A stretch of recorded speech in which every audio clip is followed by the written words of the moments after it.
Habarigani, everyone. Nzingah Oniwasan here. I'm super excited to be doing this cooking demo with you. Today we'll be making two items, and so I wanted to talk a bit more about Kwanzaa as it relates to food and some of the foods that I'm using that are super symbolic. First and foremost, we're going to be making a collard green salad. I know, salad, collard green raw. It used to bother me too, and I'll tell you, it's quite delicious.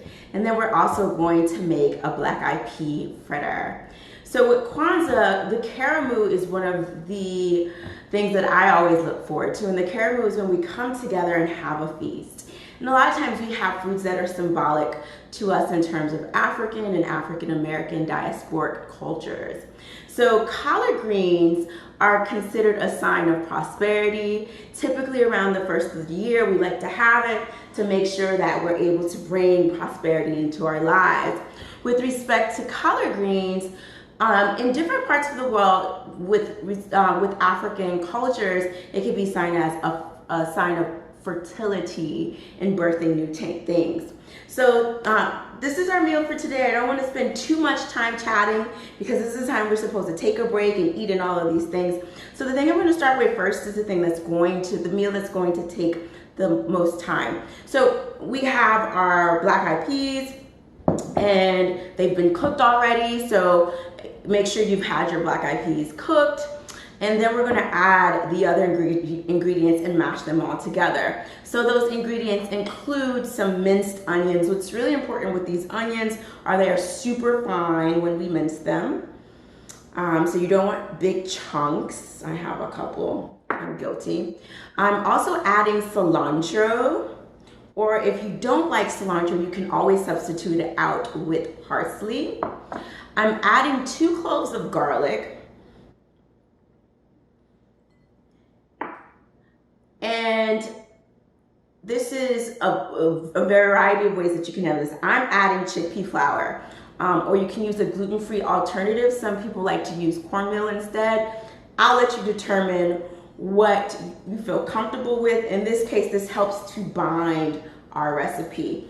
If you're getting ready to make this dish, this is the time that you want to have your pan that you're going to be cooking this in starting to warm up. So I add my flour. And then in terms of spices, what I'm adding today is a little salt, some cumin, some cayenne, and some smoked paprika. I really absolutely love smoked paprika. And then from there, we mash it all together. So use your masher. If you don't have a masher, you don't have a lot of time, you can also use something like a food processor as well.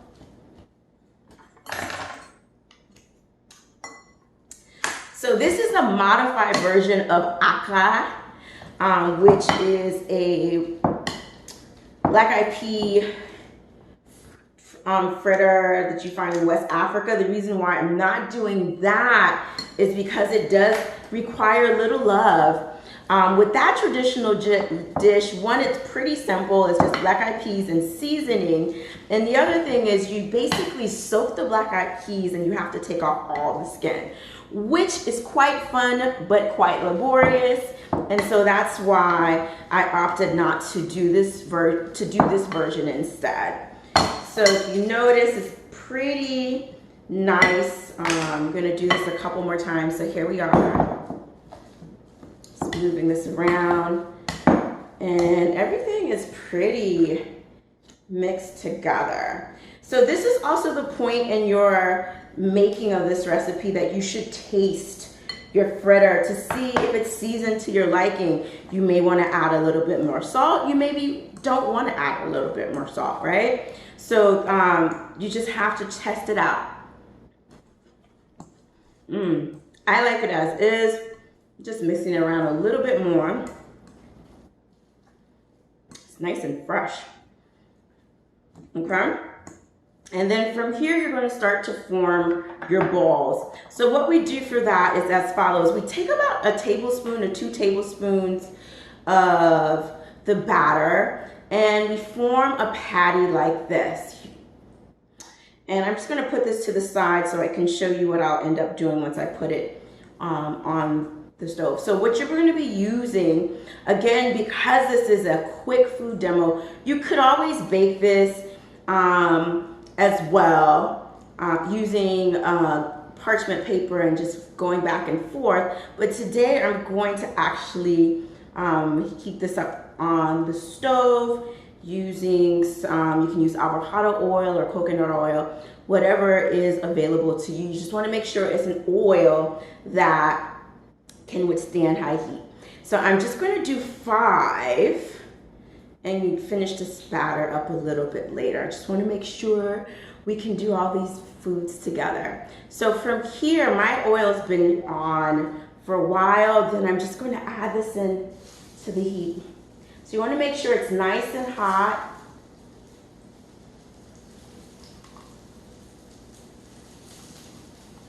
You don't want to overfill your pan. So do small batches. I'm going to wash my hands.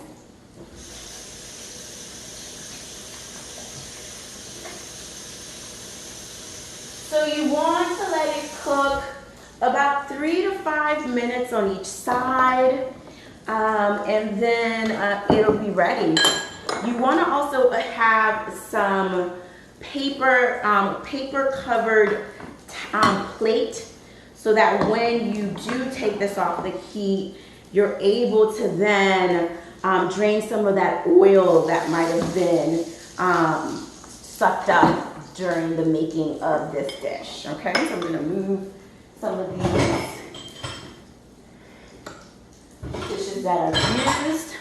And while that's cooking, now we can start to work on our salad. So with respect to our salad, it's pretty straightforward. We have a few ingredients here as well. We have our balsamic vinegar, about 2 to 3 tablespoons. I have a liquid sweetener to add a little sweetness to this. And in this case today, I'm using agave. If you're someone diabetic, agave might be your go-to. If not, and you have some maple syrup, that's another also great go-to.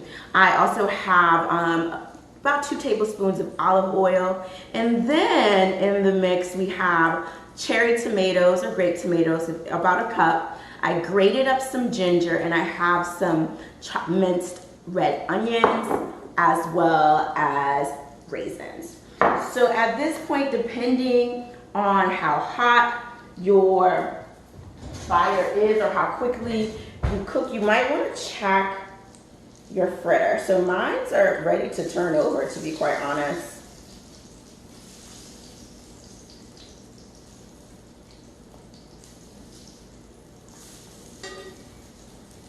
Looking quite lovely.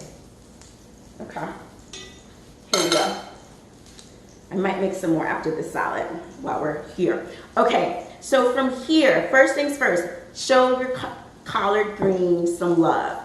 Obviously, in this state it is right now, it's shredded up. It won't be as pleasant. And so how we make it more pleasant and more appealing in a raw state is by massaging it. So what am I going to massage it with? I'm going to massage it down with my salt.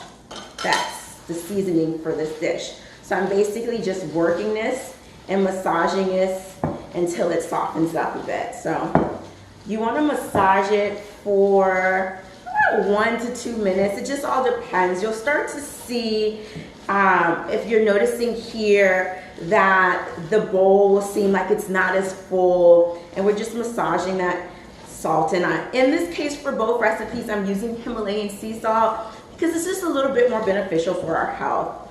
If you are not using salt, you can use things like dulse or kelp as a substitute, or you could just avoid it altogether if that's what your diet calls for.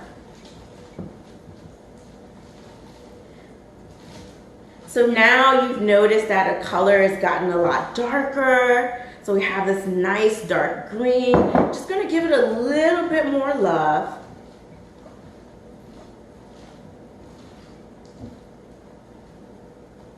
Yum, yum, yum. And so if you've noticed, my bowl that was once filled to the brim is actually half full, and my collard greens have softened and are much darker in color.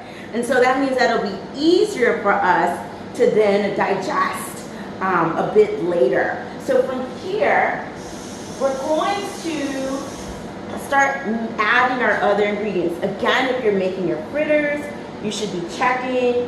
I'm going to just give them a few more minutes. There's some, like my batch that I put at first, they need to be turned over again. But my first 3 are definitely good to go.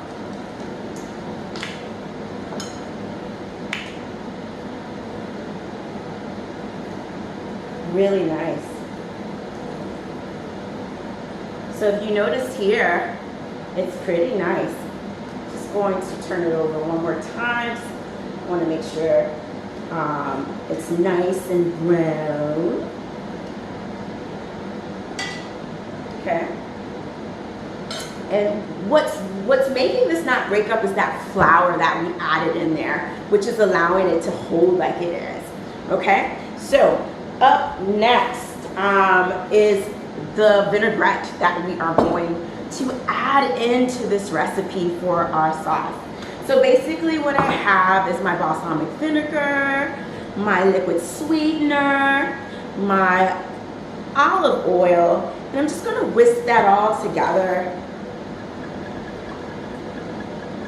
until it's pretty well combined.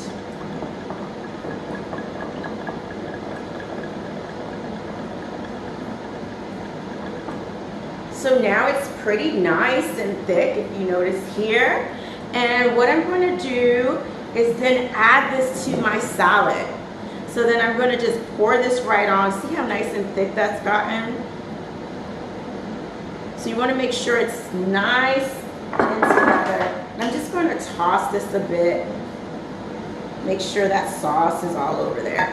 And then from there, we're going to add the remaining of our ingredients. So the grape cherries, the ginger, and the onions are going in here as well. I'm mixing that up nice and beautiful. Getting some nice colors in there. I like to have some sweetness in the mix, so I'm about to add some raisins. If you haven't moved your fritters out, this is the point where you probably can. So check your fritters and then place them on your paper towel plate so that it can sop up some of the oil so we're not having like this oily dish. Okay? And these, because of their position, they didn't get as much color, so I'm just moving that over. If you get some bits and pieces, this is a tip, instead of letting them stay in there, you want to take them out so that they don't start to burn and change the texture of your oil and stuff like that. So then we have this here. I'm adding my raisins into the mix. So it's nice and sweet and tangy all at the same time. And then I am going to add, and this is optional, some hemp seeds, which are a great source of omega-3s, as well as protein. And our collard green salad is done, okay? Super done. So I move this around, and this is what we have. Okay, I'm moving my patties out, my fritters, I should say.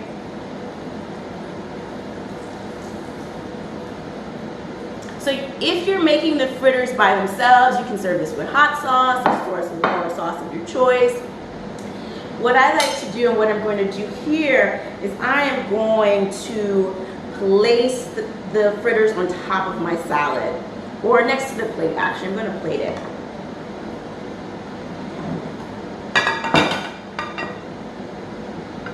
Ooh, so yummy. Let me taste. So good. Again, if you want to add some more salt to your liking, you can, or reduce it. It's up to you. So I'm going to add this to my plate.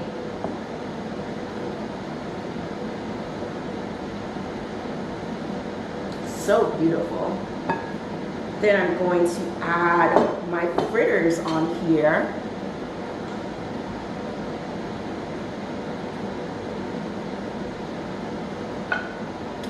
we're done.